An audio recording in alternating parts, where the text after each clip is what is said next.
Ladies and gentlemen, boys and girls, Xenoblade Chronicles 3 reviews have arrived, and they are extremely interesting because the game has inserted itself as one of the best RPGs on the Nintendo Switch, in addition to a Game of the Year candidate with its score. So we are definitely going to discuss that and much more. But before we get into that, what's good, everyone? OJ here. Welcome back to another video. Please make sure you hit that like button, subscribe if you're someone new, and click that notification bell to get my RPG, Nintendo Switch, and of course Xenoblade Chronicles 3 videos first. Now, I was one of the people that was screaming at the loudest on the Spawncast or in my videos. I've made countless videos talk about how I felt Xenoblade Chronicles 3 would be a Game of the Year candidate quality, that type of quality that it would review in the mid to high 80s, that it was going to be very good based off of what I saw and based off of the development. I've been tracking Xenoblade Chronicles 3's development, and this is Takahashi Team 1. This is everybody on board. This is not the smaller team that made Xenoblade Chronicles 2, so I felt that many of the issues would be addressed and fixed as more footage came out and as we learned more about the game's development. And based off of these reviews so far, that seems to be exactly what is happening here, with multiple perfect scores and multiple big reviews talking about how great Xenoblade Chronicles 3 is. It all came to a head when we started getting previews about how good the game is, so I wanted to go over some of the more interesting reviews about Xenoblade Chronicles 3. Now, how we do it in these review roundups is that we go over the top scores, we go over the top-ish scores, we go over the 80s, and then the mixed scores. So right now at this point, there's 55 critic reviews. It's got an 88 average, although it kind of slides back and forth between 88 and 89. And it has 52 positive reviews. That is in the green. That's anything above a 71, I think, and up. That will get you a positive green labeled score. Anything between a 70, and I think 60 or 50, that is a mixed score with yellow. So there's only 3 mixed scores, 52 positive scores, which is extremely well. The game is reviewing on pace with Xenoblade Chronicles the original and Xenoblade Chronicles Definitive Edition, which many people feel is the best Xenoblade game in the series. So this is very interesting and good to see. So let's go ahead and get into some of these reviews. So we're going to start off with Nintendo Insider, and they gave it a 10 out of 10 and had this to say: "What Monolith Soft has achieved with Xenoblade Chronicles 3 went far beyond my expectations. The developer's masterful approach to character development and world building results in an unforgettable adventure that is set in a world that is just as remarkable to explore. It is the emotional storytelling that makes it an unmissable journey that's worth undertaking, elevating the experience to not only be considered as a Game of the Year contender, but an all-time classic that will be remembered for decades to come." So I think that we all know that the story was going to be emotional and that the characters were going to be great, because Monolith Soft is super A tier, S tier at doing stuff like that. But it seems like, yes, that's exactly what they did here. Now, the gamer also gave the game a 10 out of 10 and had this to say: "Monolith Soft has crafted a JRPG that is so colossal, yet also intricately focused. It delivers an experience that iterates upon everything its predecessors managed to achieve, resulting in a masterpiece that I am utterly enraptured by. Part of me feels like I'm still stewing in a cauldron of hyperbole, but in terms of characters, themes, and a world that I never want to leave behind, this is the series at its best, and I can't wait to see where it goes next." Woo! That is good, and that's what I was talking about, how Xenoblade fans deserve to have an ongoing series with Xenoblade. They built something incredible here, and I feel that people were just really basing it off of the Xenoblade Chronicles 2 game and kind of how they were shorthanded with that. They weren't basing it on the potential of the series, but now that we have Takahashi Team 1 on the case and with the Nintendo Switch, look at what they've been able to do. Now, I do want to go over to Nintendo Life's review, and they gave the game a 10 out of 10 and had this to say about it: "Xenoblade Chronicles 3 is a genuine masterpiece and a highlight of Monolith Soft's superb series thus far.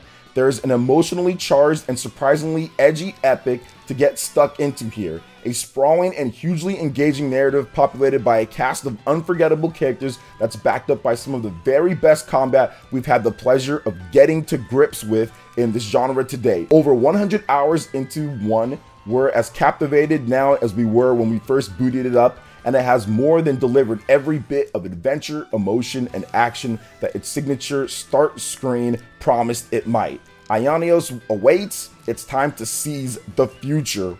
Goodness gracious, look at these 10s just pouring and pouring in. As of the time that I'm recording this video, I'm counting 1, 2, 3, 4, 5, 6, 7, 8, 9 different perfect scores. Now, I have one more perfect score that I want to read, 10 out of 10, from VGC. So that's Video Game Chronicle, if I'm not correct. And they had this to say.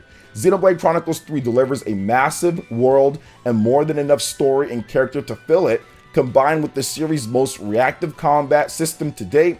While certainly a monster commitment, Aionios is an incredible place to live for a month or two. Yes, I'm going to be buried head first into this game for definitely about a month or two. Now let's go ahead and get into some of the 90s scores. Next, we're going to move into Nintendo World Report. They gave the game a 9 out of 10 and had this to say. Xenoblade Chronicles 3 is the best playing game in the series. It is challenging yet excellently paced. I rarely found myself over or under leveled. The world unfolds naturally and effectively rather than through tedious field skill gates. So very good to hear about the field skill issues have been resolved in this one. Very good to hear about that. Next up is Siliconera. They gave it a 9 out of 10 and had this to say. While it's unlikely to transcend genre preferences, Xenoblade Chronicles 3 is a gift for those who love JRPG trappings. There are lands to explore, combat systems to optimize, and lore implications for longtime franchise fans. Oof, that one gets me freaking hyped. And at the very least, you certainly get your money's worth. Okay, very good to hear about that here. Next up is from Destructoid. Theirs is short but sweet. They gave it a 9.5 out of 10 and have this to say. The cast, the weight of the story, and the freedom of party composition are the power trio that won me over. Oh my goodness, that's awesome to hear about that one. Awesome to hear about this. Also, Area Hugones had this to say. They gave the game a 9.5 out of 10. Xenoblade Chronicles 3 is the perfect sequel, the best and most well-rounded entry of the franchise. Even if it was kind of tough to connect with the story at times, I also believe the game boasts the best narrative that Monolith Soft has worked on yet. To put it simply, it is the best JRPG on Nintendo Switch. And I talked about that in a few videos where I said this will probably be the best RPG on Nintendo Switch. You can check out the vids where I did discuss that. I talked about Game of the Year candidate. I saw the type of quality. You know, I've been playing JRPGs, just RPGs in general now, for 30 plus years. And there's just something that I've developed over the years of looking over the reviews and gameplay and everything, and I can just see a super high quality game, especially a Japanese RPG. I can see it before it even really develops, you know, especially with games like this, these Japanese RPGs that aren't necessarily conventional. So it was very, very cool. It's very cool right now to see how many people are kind of jumping on with this game and loved it with these reviews. Now, there are a ton of 90 reviews. I'm not going to be able to go over everything, but I did want to move into the 80s reviews from some sites that you might know of. So IGN gave Xenoblade Chronicles 3 an 8 out of 10 and had this to say. Xenoblade Chronicles 3 can take some meandering detours across its massive 150-hour campaign. I mean, is that even real? Like, 150-hour campaign? That is just nuts. But great characters and addictive tactical combat make it all worth the time. That might be a detriment. Maybe that's why they gave a 150-hour campaign. I'm guessing they did side quests too. Goodness gracious, Monolith Soft just said, we're just going to create the biggest game ever.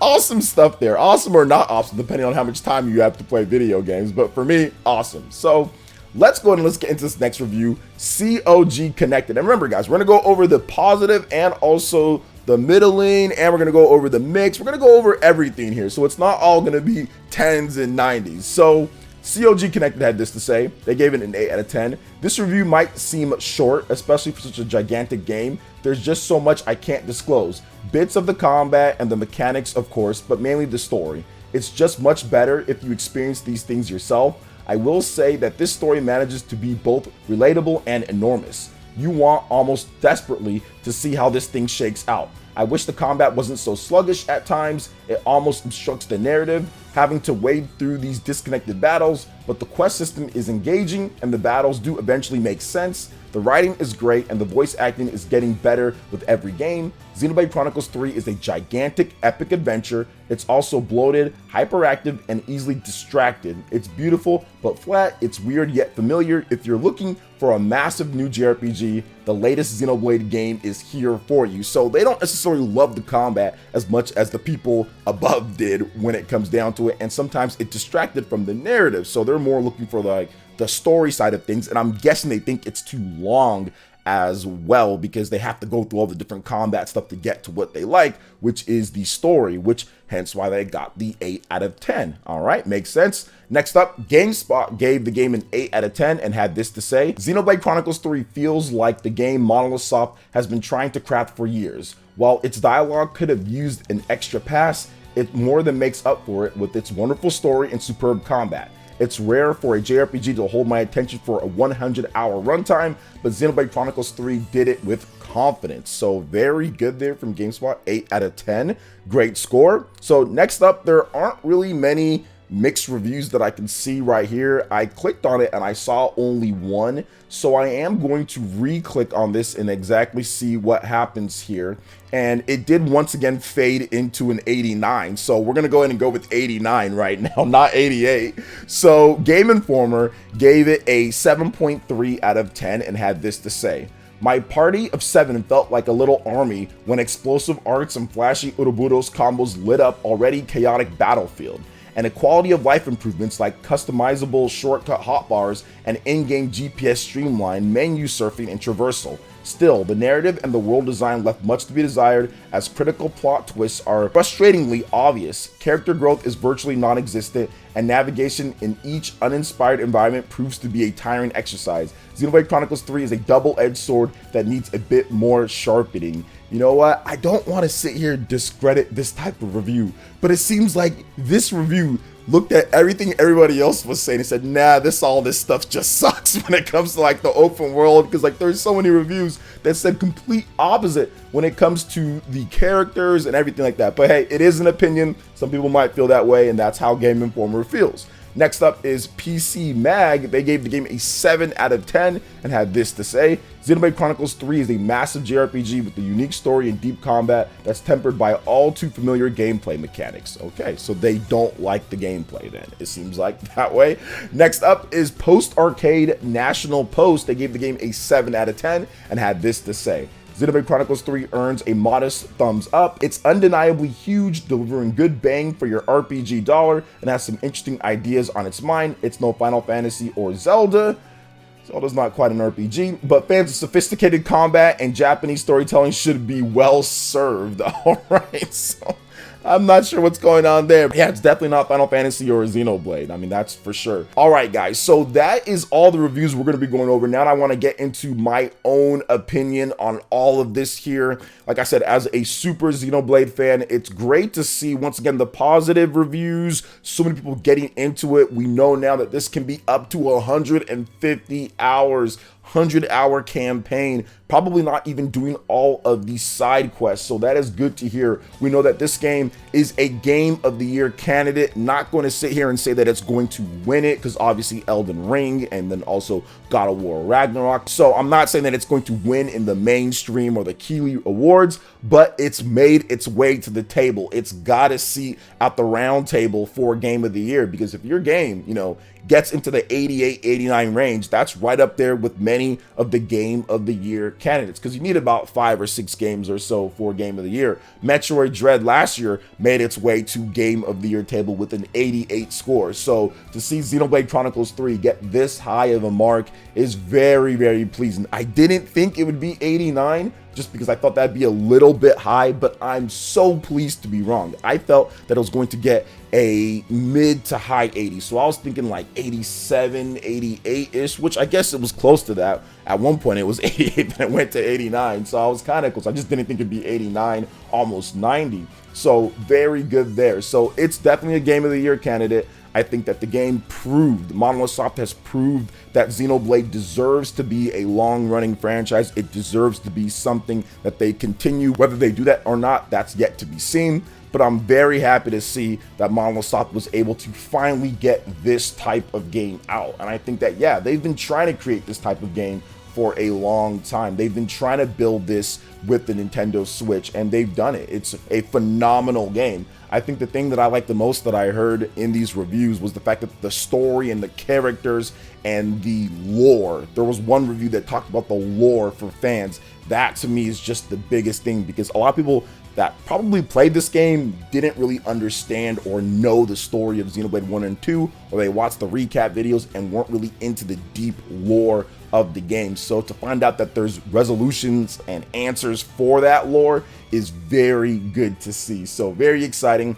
But so many people were excited about the combat, and a lot of people didn't complain about the difficulty in learning the combat. So it seems like Monolith Soft has finally got into grips how to introduce people to all these mechanics, systems, and ways to play and ways to do things in a easy but familiar type of way. So that's also very good to hear, because I think that Xenoblade Chronicles 2 just didn't do a good job of introducing the combat, which caused a lot of lower scores. So awesome to see that. Awesome to see that Takahashi Team 1 is able to create this type of game. And it's the reason why Nintendo was pushing it so much, because it is that good of a game. It really is that good of a game. So awesome stuff all around. But what are your thoughts when it comes to Xenoblade Chronicles 3? Has this review roundup changed your mind on getting the game if you weren't, or if you weren't sure? Let me know in the comment section below. All right, guys, that wraps it up for this video here. Thank you so much for watching. Please make sure you hit that like button, subscribe if you're someone new, click that notification bell, and we will see you for the next video. Peace.